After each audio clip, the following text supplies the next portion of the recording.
নমস্কার বন্ধুরা, আজ আমি তোমাদের কিছু একটা জিনিস দেখাতে যাচ্ছি। সেটা হচ্ছে আমাদের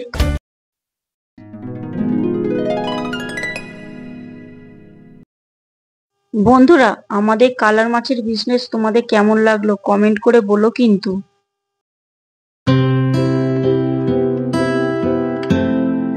এই মিল্কি মাছগুলো যে পুকুরের মধ্যে ছাড়া হচ্ছে, তো এই মাছগুলো তৈরি হবে পুরোপুরি। আমরা যখন মাছটা রেডি হয়ে যাবে, যে বিক্রি করার যোগ্য হয়ে যাবে, তখন আমরা এই মাছগুলো তুলবো। তো কতদিন বাদে তুলবো এই মাছটা?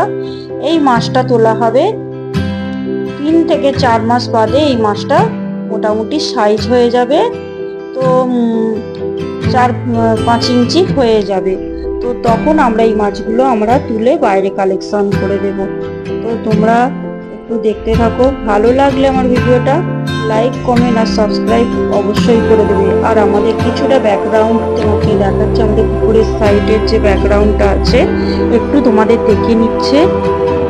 তো এখানে দেখেছো প্রত্যেকটা পুকুরের মধ্যে জাল নেট ঘেরা আছে, যেহেতু বক কাঁসার বকেতে যে মাছগুলো খেয়ে নেবে। আরও জীবজন্তু আছে, যেমন অনেক রকম উড়ে এসে বসে মাছের মাছরাঙা পাখি এসে পুকুর থেকে মাছ তুলে খেয়ে নেয় বলে, যার জন্য নেটগুলো ঘেরা থাকে।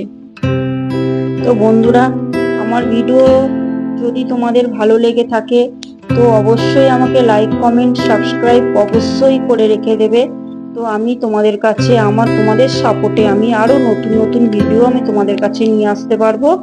আর আমি তোমাদের পাশে বন্ধু হয়ে পাশেই থাকতে পারবো। আর তোমরাও আমার পাশে অবশ্যই একটু থেকো। চলো দেখতে থাকো, আমি আরো কিছু একটু দেখাই।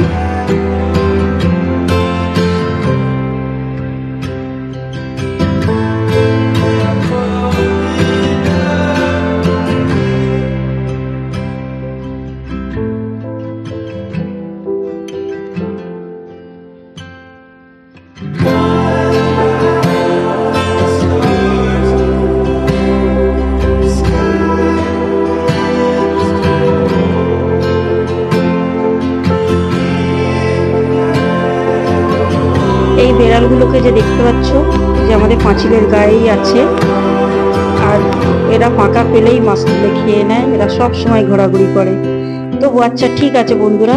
তো বন্ধুরা, যদি আমার ভিডিও তোমাদের ভালো লেগে থাকে তো অবশ্যই লাইক, কমেন্ট, আমার চ্যানেলকে সাবস্ক্রাইব করে নোটিফিকেশন অন করে বন্ধু হয়ে অবশ্যই পাশে থেকো। আর আমিও তোমাদের নতুন নতুন ভিডিও আরো নিয়ে আসবো। তো এখনকার মতো টাটা, ভালো থেকো সবাই, সুস্থ থেকো, টাটা।